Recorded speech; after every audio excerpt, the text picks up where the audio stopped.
My name is Christina Manis. I'm a licensed pharmacist of over 25 years who currently works in the wellness industry. I have over 20 years experience in the wellness industry. I own my own yoga studio and wellness center.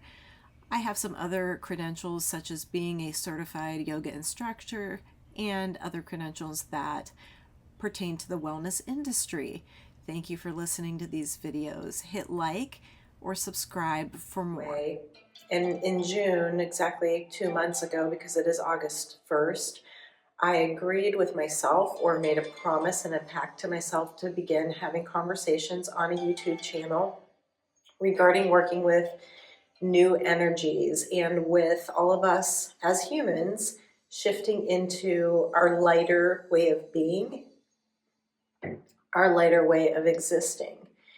And I call this 5D transition because we are transitioning and shifting.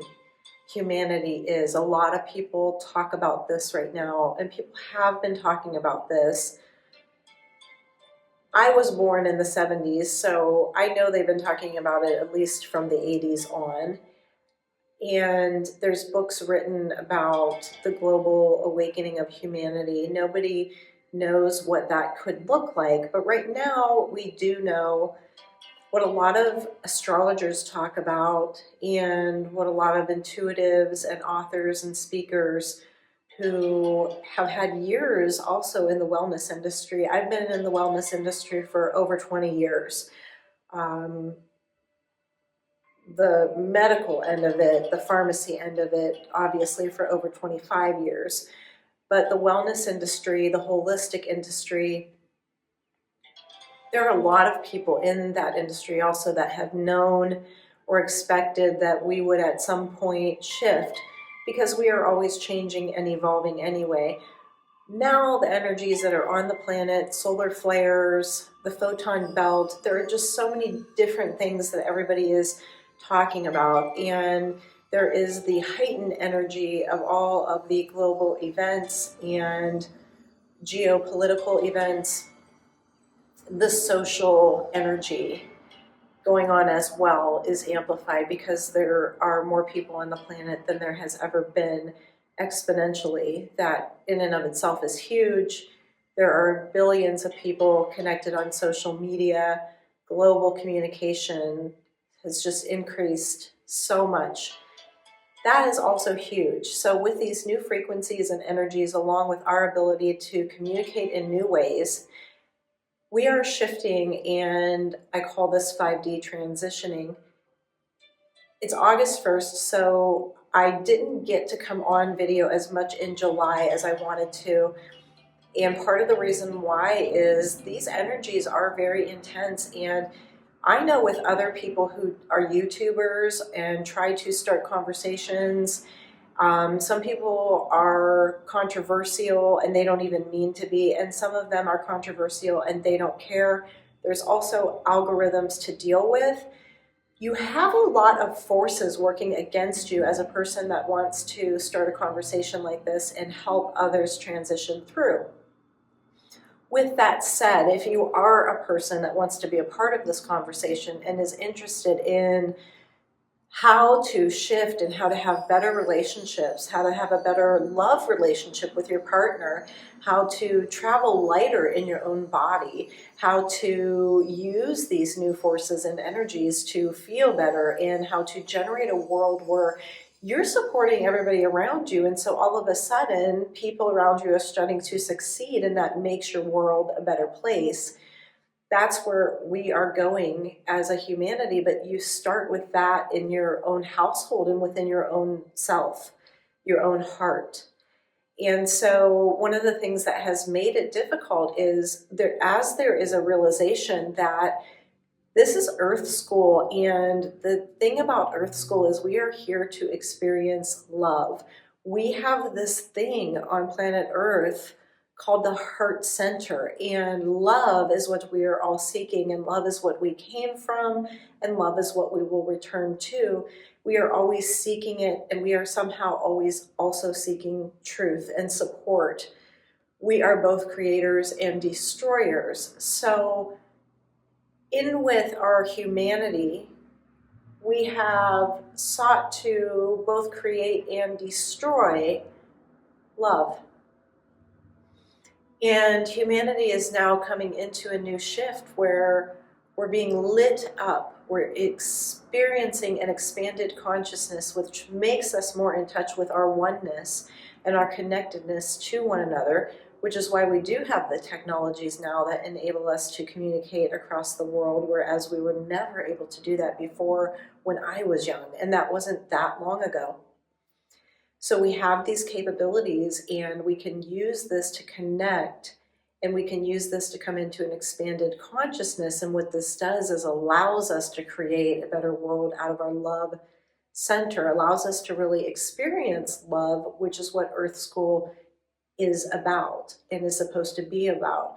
And where we have always suffered and found injury and illness and negative outcomes is when we have resisted love, when we have looked to shut love down, when we have looked to pull away and destroy love. And part of the reason that we so aptly do this now as humans is that we are used to it because we have fallen into some patterns of forgetting our wholeness and our oneness and our connection to one another. We have fallen into patterns. It's now the morning of August 2nd, and I'm continuing the video that I started last night.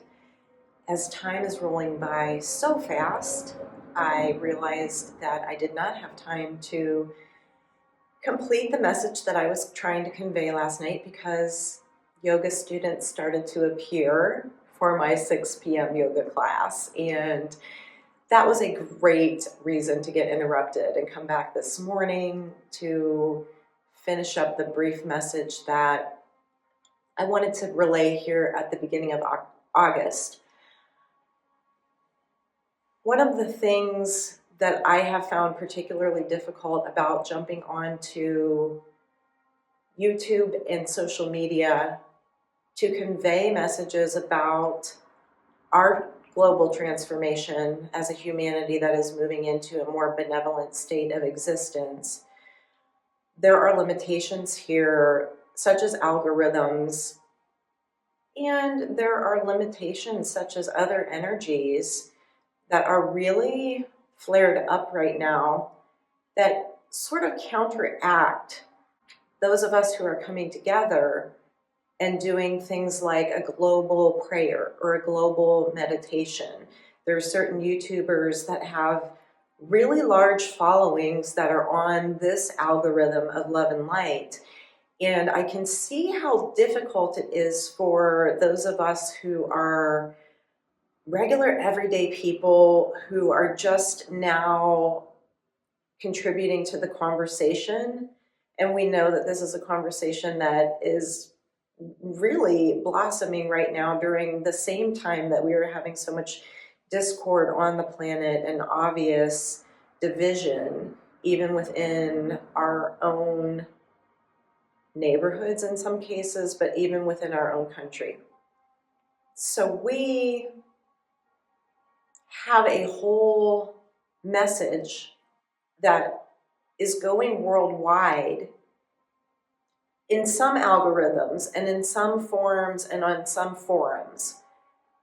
Those of us who are trying to further inspire these conversations and share our experiences for how we are getting into our own transformation, and we're helping others around us are helping us, and we are having these conversations in some of our interactions in our everyday life, and we have certain people that are really on this vibration with us. The one thing that I am noticing and want to bring up today is the countercurrent to the love and light vibration and how strong that really has been. That time is moving so fast and there is so much information out there.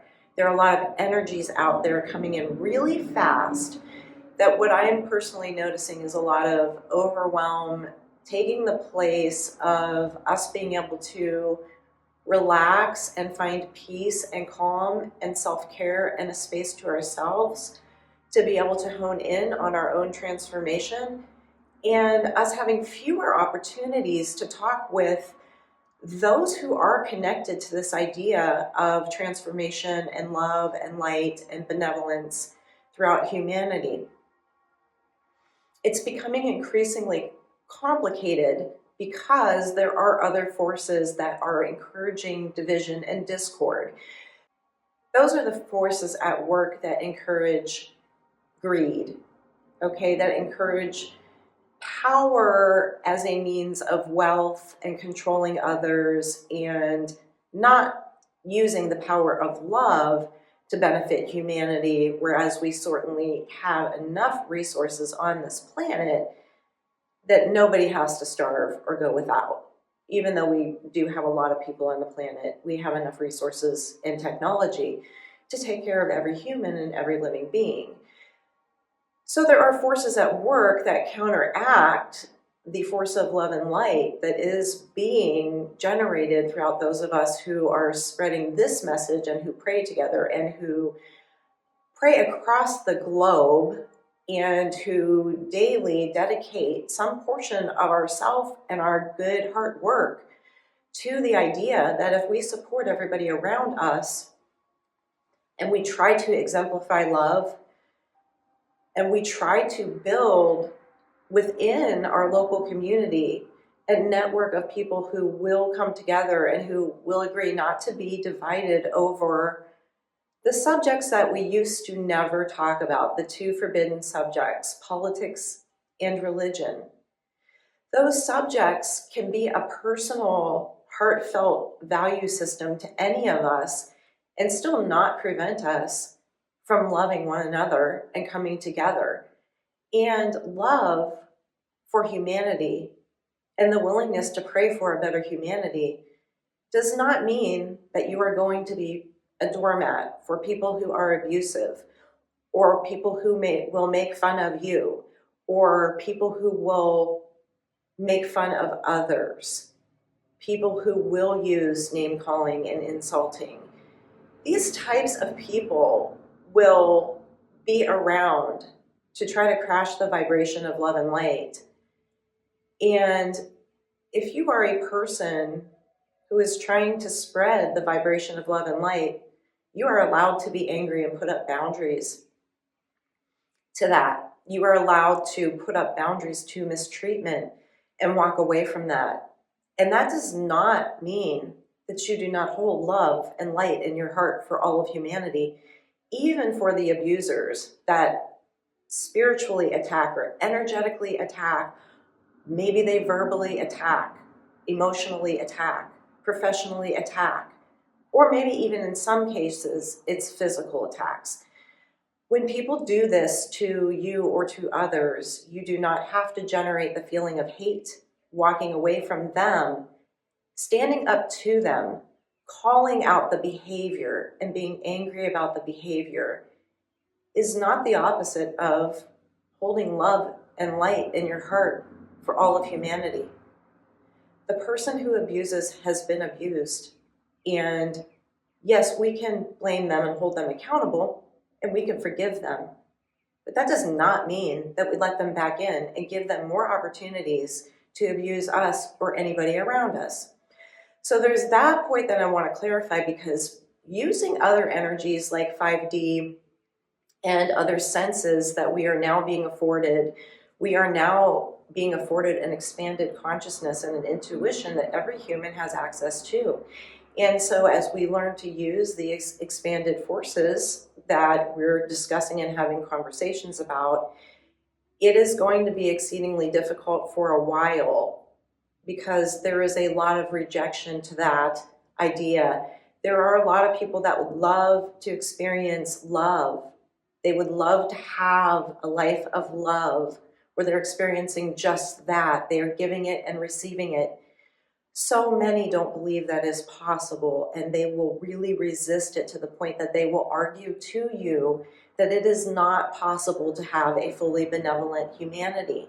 And it is not that these people are dark by nature, but they are living in the 3D reality where we have set up a system where the wealthy become wealthier, and the systems in general, our social systems, are for profit. There is a massive amount of greed in the few individuals and the few corporations that now own and control all of our systems. Because we gave into that as a humanity, there are so many now who struggle. They struggle to see that it could ever be benevolent. But we move toward that one at a time. Getting into our light body requires us to start having visions and actions of health in every area of our life. So physical health, mental health, emotional health, energetic health, financial health, all of these things, spiritual health, especially our faith, those are the big ones, right? We have the ability to be healthy in these areas of our life as we experience being human, and we're in Earth School to experience love and the heart center. So do believe that. Right now, my energy is not as elevated as it had been in June when I started these videos and conversations. Time has flown by, and we're now already at the beginning of August, and I had intended to put more content out and thought that I would be getting more inspiration to jump on and do this type of content. One of the things that has held me back is the discord and the dissonance. Even though I right now will not watch the news or read the headlines, or I try not even to look at what is happening on social media. And sometimes when I am listening to the people that I really tune into and value on YouTube and podcasts who are into personal growth, the evolution of humanity, love and light, the Christ consciousness, the love consciousness, the people that are into compassion and teaching and exemplifying that, I'll tune into them and I'll hear a bit of news that I didn't otherwise know. I'm not trying to tune out reality, but I am honing in on the fact that I can energetically feel the discord anyway. I can feel the frazzle of humanity because we are all connected. So what I choose right now is to hone in on emanating the love and light. And this has been difficult for me as well because of the vibrations and the frazzle and the discord that is going on. And even though there is a lot of magic and love and light and prayers and meditations and people who are on the vibration of the new human and the elevation of our consciousness toward a more benevolent way of existing where we cooperate instead of compete. Even though I'm generating that, I am clashing and my stuff is hitting up against the stuff of everybody else who is also struggling and confused and who has to go through the challenges of their own human day-to-day life, the 3D life of working and dealing with others and dealing with some of them that are not benevolent. Some people will insist on being bullies. Some people will not leave you alone, even if you put up boundaries, especially if you are trying to start these kinds of conversations. I have experienced that in the last couple of months. So I will not give up on having the conversations, creating the content, and trying to live by example in that I am not perfect and I do get angry. However, I will still pray daily and live in the state of expanded consciousness as much as I certainly can within our 3D reality, no matter how much shade is being thrown at me or how much shade is being thrown from neighbor to neighbor and I'm witnessing it. We all affect one another. And sometimes I am surrounded by loving, supporting people and loving, supportive behaviors. But a lot of other times, just like you, I'm not. And I have to struggle to get through the day-to-day life that can be very trying and challenging because I can only control myself. And so I want to start the conversation again at the beginning of August to say, let's elevate, let's use these expansive forms of love and light and cooperative consciousness to help one another travel through what is a bit of a difficult time. We will get there on the other end and it will be better. But it just takes each one of us as individuals, and it takes each one of us understanding that we are not perfect and we are all struggling and we're all succeeding and we're all failing together. We all have the same realm of emotions. So with that said, I'm going to shut down this video for the time being, but just to say that the conversation continues. We are all, those of us that are on this vibration and algorithm, there is a massive amount of us. We're not the loudest. We don't get the media attention at all. We get shut down by the algorithms quite a bit. However, we are out here and there's a massive amount of us praying together, meditating together, and cultivating the spirit of loving our neighbor as ourselves, coming together as one humanity to benefit each other and to be benevolent and to help and to cooperate to make this a better reality for everybody that lives on this planet. Namaste.